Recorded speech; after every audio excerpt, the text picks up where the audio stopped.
স্নেহের নবম দশম শ্রেণীর শিক্ষার্থীবৃন্দ, আজকের অনলাইন ক্লাসে তোমাদের স্বাগতম। আমি আঠিবলি দাস, সহকারী শিক্ষক, কুমিল্লা বালক উচ্চ বিদ্যালয়, কালীগঞ্জ, গাজীপুর। শিক্ষার্থীবৃন্দ, আজকে আমি তোমাদের আইসিটি বিষয়ে ক্লাস করব।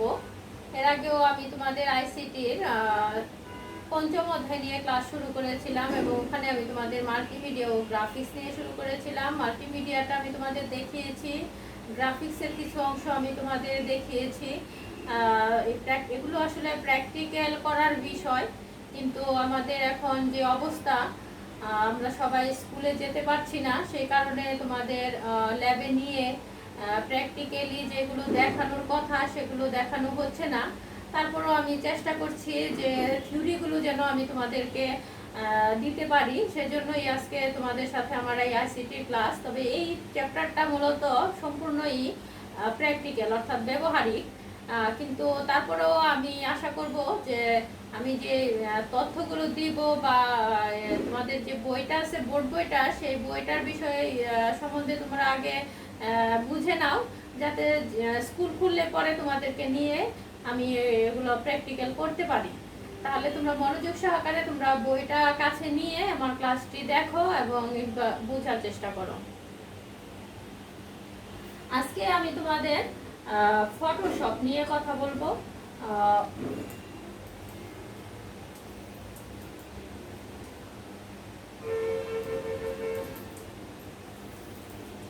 অর্থাৎ ফটোশপের কাজ করার জন্য কম বেশি 69 প্রকার কি থাকে তোমার টুল রয়েছে। ফটোশপে কাজ করার জন্য কম বেশি 69 প্রকার টুল রয়েছে। এছাড়াও রয়েছে অসংখ্য অপশন, প্যালেট, ডায়লগ বক্স ইত্যাদি। বিভিন্ন রকম টুলের সঙ্গে আবার বিভিন্ন রকম অপশন, প্যালেট এবং ডায়লগ বক্সেরও সম্পর্ক রয়েছে। ফটোশপের টুল বক্সে এছাড়া রয়েছে তুলি বা ব্রাশের রং, বা তোমার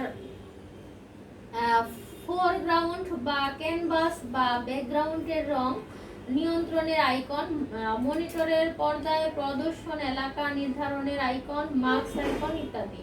পেন্সিল বা ব্রাশ টুল দিয়ে রেখা অঙ্কন করলে ফোরগ্রাউন্ডের রং তুলির রং হিসেবে কাজ করে।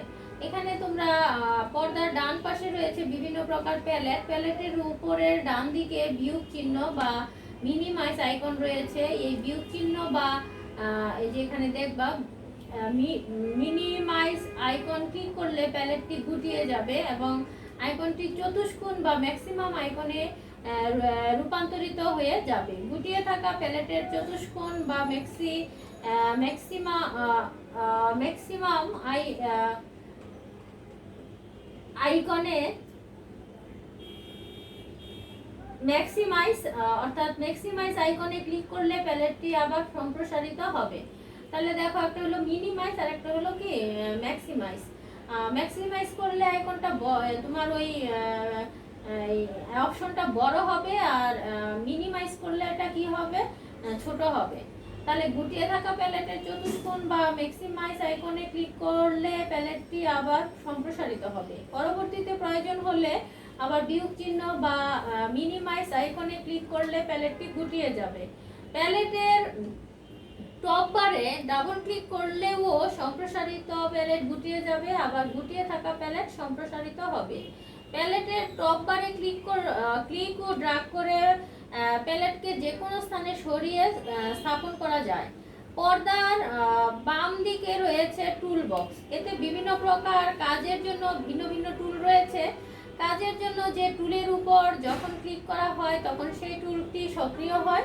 টুল বক্সে কোনো টুল সিলেক্ট করে মাউস পয়েন্টার পর্দার ভেতরে নিয়ে এলে কখনো ওই টুলের নিজস্ব আকৃতিতে দেখা যায়, আবার কখনো যোগ চিহ্ন রূপে দেখা যায়। আবার সম্পাদনা টুলগুলো বৃত্ত বা গোল আকৃতি হিসেবে প্রদর্শিত হয়।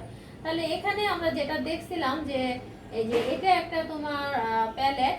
তাহলে এখানে দেখো অনেকগুলো টুল রয়েছে। এখানে যেমন এই যে এটা হলো মুভ টুল, এটা হলো মার্কিউ টুল, এটা হলো lasso tool, crop tool, air brush tool, rubber stamp tool, eraser tool, blunt tool, path tool, pen tool, notes tool, hand toll.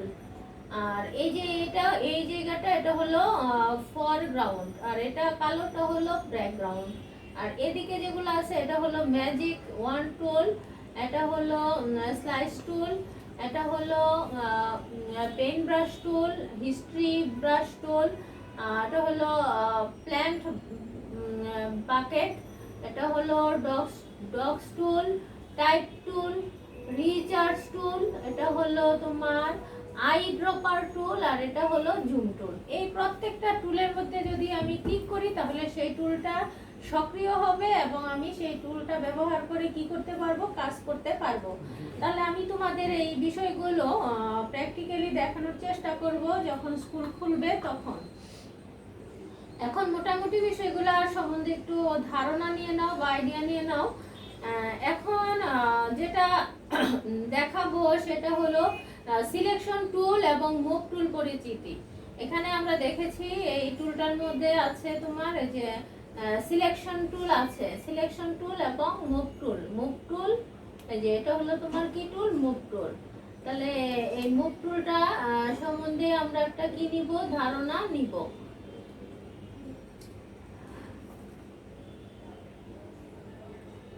Selection tool এবং মুভ টুল পরিচিতি। টুল বক্সের একেবারে উপরের অংশে রয়েছে তিনটি সিলেকশন টুল, একটি হলো মুভ টুল। কিছু টুলের নিচের ডান দিকে ছোট তীর চিহ্নের জেড চিহ্ন রয়েছে, এতে বোঝা যাবে যে ওই সকল টুলের একই অবস্থানে একই গোত্রের আরো টুল রয়েছে।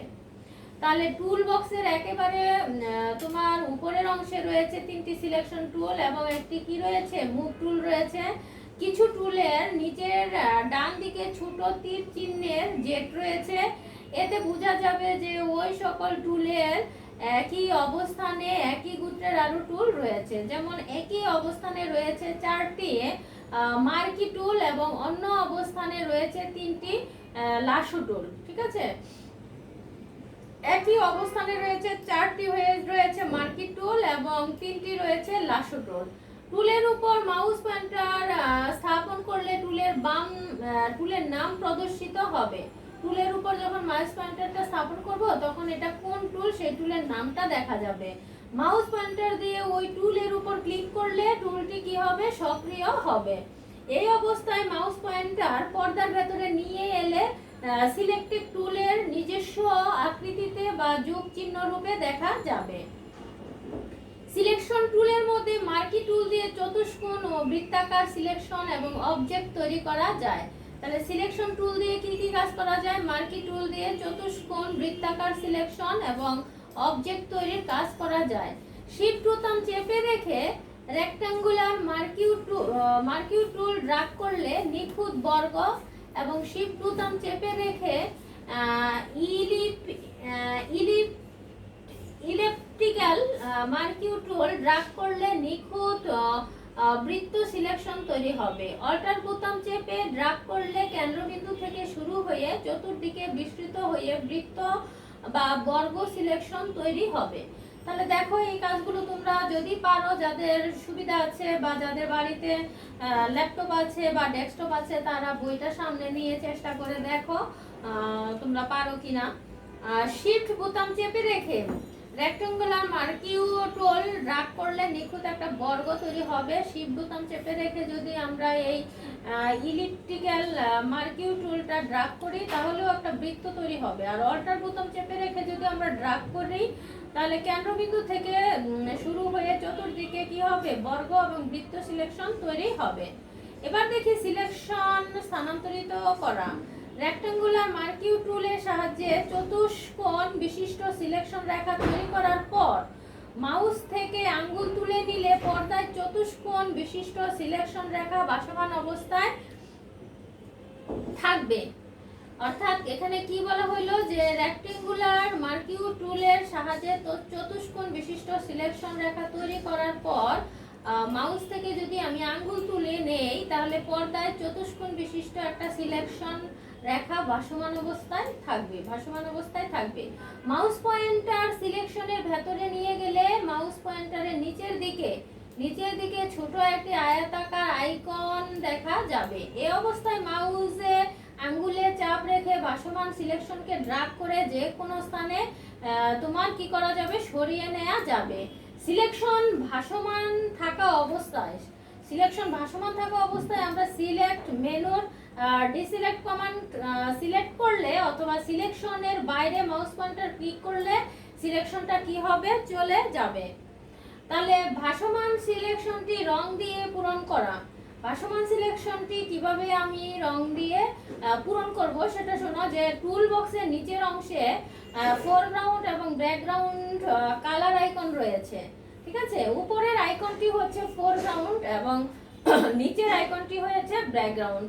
কোন সিলেকশন ভাসমান থাকা অবস্থায় রং দিয়ে পূরণ করার জন্য কিবোর্ডের অল্টার বোতাম চেপে রেখে ব্যাকস্পেস বোতামে চাপ দিলে সিলেকশনটি তুলির রং বা ফোরগ্রাউন্ডের রঙে পূরণ হয়ে যাবে। এবং কন্ট্রোল বোতাম চেপে রেখে ব্যাকস্পেস বোতামে চাপ দিলে, শুধু ব্যাকস্পেস বোতামে চাপ দিলে ক্যানভাসের রং বা ব্যাকগ্রাউন্ডের রঙে পূরণ হয়ে যাবে। তাহলে তোমরা এটা পরে নিজেরা যাদের সুবিধা আছে তারা চেষ্টা করবে, তাহলে দেখবা যে তোমরা একবারে পরিষ্কারভাবে বুঝে গেছো। রঙে পূরণ হওয়া সিলেকশনটি ভাসমান থাকবে, প্রয়োজন হলে ড্র্যাগ করে অন্য স্থানে সরিয়ে স্থাপন করা যাবে। সিলেকশন সরিয়ে নেওয়ার সময় রং দিয়ে পূরণ করা অবজেক্ট পূর্ববর্তী স্থানেই থেকে যাবে। কন্ট্রোল বোতাম চেপে রেখে স্থানান্তরিত করলে অবজেক্টটি কাট হয়ে স্থানান্তরিত হবে। কন্ট্রোল বোতাম চেপে রেখে যদি আমি স্থানান্তরিত করি তাহলে অবজেক্টটি কাট রেখে স্থানান্তরিত হবে। কন্ট্রোল ও অল্টার বোতাম একসঙ্গে চেপে রেখে যদি স্থানান্তরিত করি তাহলে অবজেক্টটি কপি হয়ে স্থানান্তরিত হবে। অবজেক্টটি কি হবে, কপি হয়ে স্থানান্তরিত হবে। ভাসমান সিলেকশনের বাইরে মাউস পয়েন্টার ক্লিক করলে সিলেকশনটি চলে যাবে। মানে ভাসমান সিলেকশনের বাইরে মাউস পয়েন্টার ক্লিক করলে সিলেকশনটি চলে যাবে। তাহলে শিক্ষার্থীবৃন্দ, আজকে আমি তোমাদের দেখালাম সিলেকশন টুল এবং মুভ টুল পরিচিতি এবং সিলেকশন কিভাবে স্থানান্তরিত করা যায় এবং ভাসমান সিলেকশন টুলটি ব্যবহার করে কিভাবে রং দিয়ে পূরণ করা যায়, এই বিষয়গুলো তোমাদের সাথে আমি আলোচনা করলাম। আমি অল্পই তোমাদের বুঝালাম, তোমরা চেষ্টা করবে, বিশেষ করে যাদের বাড়িতে ল্যাপটপ বা ডেস্কটপ আছে, তোমরা যদি এই পড়াটা আরেকবার, দুইবার, তিনবার রিডিং করে এবং বইটি সাথে নিয়ে তোমরা প্র্যাকটিক্যালি চেষ্টা করো, দেখো তোমাদের হয়ে যাবে। আর যদি না হয় তো কিছু করার নেই, যেদিন স্কুল খুলবে তখন স্কুলে তোমাদেরকে এই বিষয়গুলো নিয়ে আমি প্র্যাকটিক্যাল দেখাবো। তাহলে আজকে এই পর্যন্তই। তোমরা সবাই ভালো থাকো, তোমাদের সবাইকে ধন্যবাদ জানিয়ে শেষ করছি।